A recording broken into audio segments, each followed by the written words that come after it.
Hey Zombie Slayers, Jonathan here at Night Knowledge. Big thanks to my best friend Hunter, who alerted me to this upcoming zombie survival open world MMO by FNTASTIC called The Day Before. You'll immediately see the similarities with State of Decay 2 and The Division 2, and if you even peek at the bottom left of the screen, there are like 3 trackers, something like cold, energy, and maybe hydration meters, so a bit of a survival mechanic with it. Notice in the top left, when the party member talks, their name lights up. And the graphics immediately scream The Division 2, but possibly even better, and I'm definitely digging the minimalistic UI. Did you catch that? This looks like it's being played on PC because you need to press F to loot that car. After researching online, from what I've seen, you can wishlist this on Steam. It doesn't seem to be available on the Epic Games Store and may not initially be available for consoles. So as you're seeing, you're able to loot cars, but not specifically through the trunk like we're used to in State of Decay 2.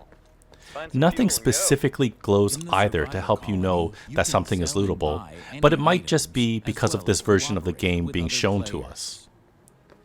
This video also gives me the impression that not all cars are drivable, that some act as obstacles and containers. Did you notice that as the character got to the entrance here, there was a slowdown of movement, and possibly not deliberate, so this might be a scripted event that we're looking at right here. Here is another example of looting without any indicator that it's lootable. The character gets a pop, and look at the bottom left of the screen. The hydration meter fills up from it. Maybe this means certain objects like vending machines or coffee pots might always help you regain your hydration.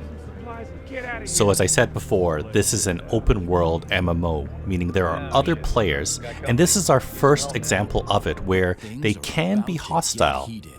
I do believe that this is a scripted event, but I do like how there are no name tags above players' heads to give away where they are from far. So far from what we've seen, there's no cover system used, although I think I've seen a much earlier version of the game that looked identical to the Division 2's cover system and even UI. So we get to see the current inventory system that seems to have different slots, including outerwear, pants, backpack, primary weapon, secondary weapon, headwear, and an armor slot. What we can't see are the stats of the backpack, whether there are bigger or smaller ones. We can't see whether the items have weight, and there hasn't been any melee fighting at all yet. Notice how some items like the jacket and pants that was picked up take up 4 slots instead of, say, the watch or the lighter that only took up 1. We just saw our first contact with Zeds. They seem to run fast, and whether it's a scripted event again or the actual game, I don't think any of them are dead with just a body shot with a shotgun. Notice at the bottom there was a stamina bar that was draining as the player sprints. I'm really excited for an on-the-fly, non-base dependent crafting system, as you saw. And now for something really scary. Notice how, like in State of Decay, there is sneaking, as Zeds don't seem to detect lights from the player. We're coming to the end of this announcement video. Let me know in the comments below what you think of the game and whether you'll be picking it up. Once again, The Day Before is slated to release on Steam in the second quarter of 2021, so anywhere between April to June. There's no price point, but looks like it'll have a AAA pricing. Check out the rest of my channel for other videos on video games, board games, and other fun things. Thanks for watching, and I'll see you next time.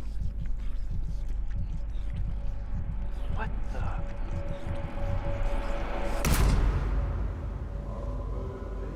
the? The Day Before, coming soon.